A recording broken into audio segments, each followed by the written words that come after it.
Sophia, chercheuse d'or de longue date, finit par tomber sur une pierre d'or d'une valeur incroyable, peut-être même de quoi faire d'elle une millionnaire. Elle la ramasse avec un immense bonheur.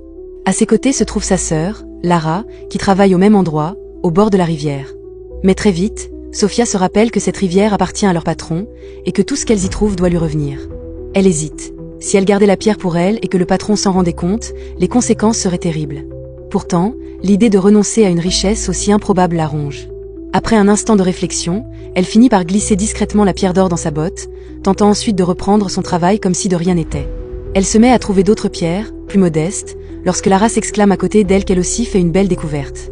Lara lui montre fièrement l'or qu'elle a récolté, tandis que Sophia, cherchant à paraître naturelle, vide sa passoire en prétendant n'avoir trouvé que des cailloux quelconques. Elle affirme n'avoir encore rien obtenu d'intéressant. Lara, un peu moqueuse, lui rappelle qu'elle cherche depuis longtemps sans succès. Sophia s'efforce alors de se justifier. Parmi tant de pierres, explique-t-elle, il est presque impossible de distinguer l'or du reste. Lara lui répond que le patron risque de se mettre en colère, peut-être même de la renvoyer. Cette idée plonge Sophia dans la panique. Perdre ce travail serait un désastre.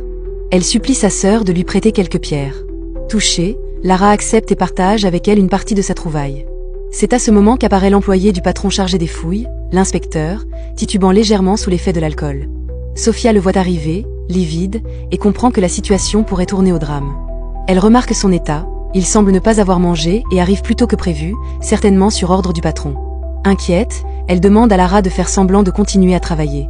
Lorsque l'inspecteur arrive enfin près de la rivière, il ordonne à toutes les ouvrières de se mettre debout devant lui. Sophia lui explique qu'elle ne l'attendait pas si tôt, mais il réplique sèchement en demandant où se trouve l'or du patron. Lara présente alors ce qu'elle a récolté. Sophia, de plus en plus nerveuse, redoute le moment où viendra son tour. L'inspecteur juge que l'or apporté par Lara est insuffisant, puis exige que Sophia montre ce qu'elle a, elle aussi. Elle se met à pleurer, affirmant qu'elle en avait trouvé mais que, par malheur, elle vient de tout faire tomber dans la rivière. L'inspecteur se montre suspicieux, il annonce qu'il va fouiller chaque ouvrière. Il fait d'abord venir Lara et lui ordonne d'enlever ses bottes. Elle obéit sans protester. Il inspecte chaque botte avec minutie et finit par la laisser repartir, n'ayant rien découvert de suspect. Puis il se tourne vers Sophia, qui l'interpelle sèchement, remarquant son air bouleversé. Elle s'avance, redoutant l'instant où il découvrira la pierre d'or cachée. Lorsqu'il lui ordonne à son tour d'enlever ses bottes, elle avance lentement, puis, prise de peur, pousse brusquement l'inspecteur dans la rivière et s'enfuit à toute vitesse pour éviter d'être prise avec la pierre qu'elle avait volée.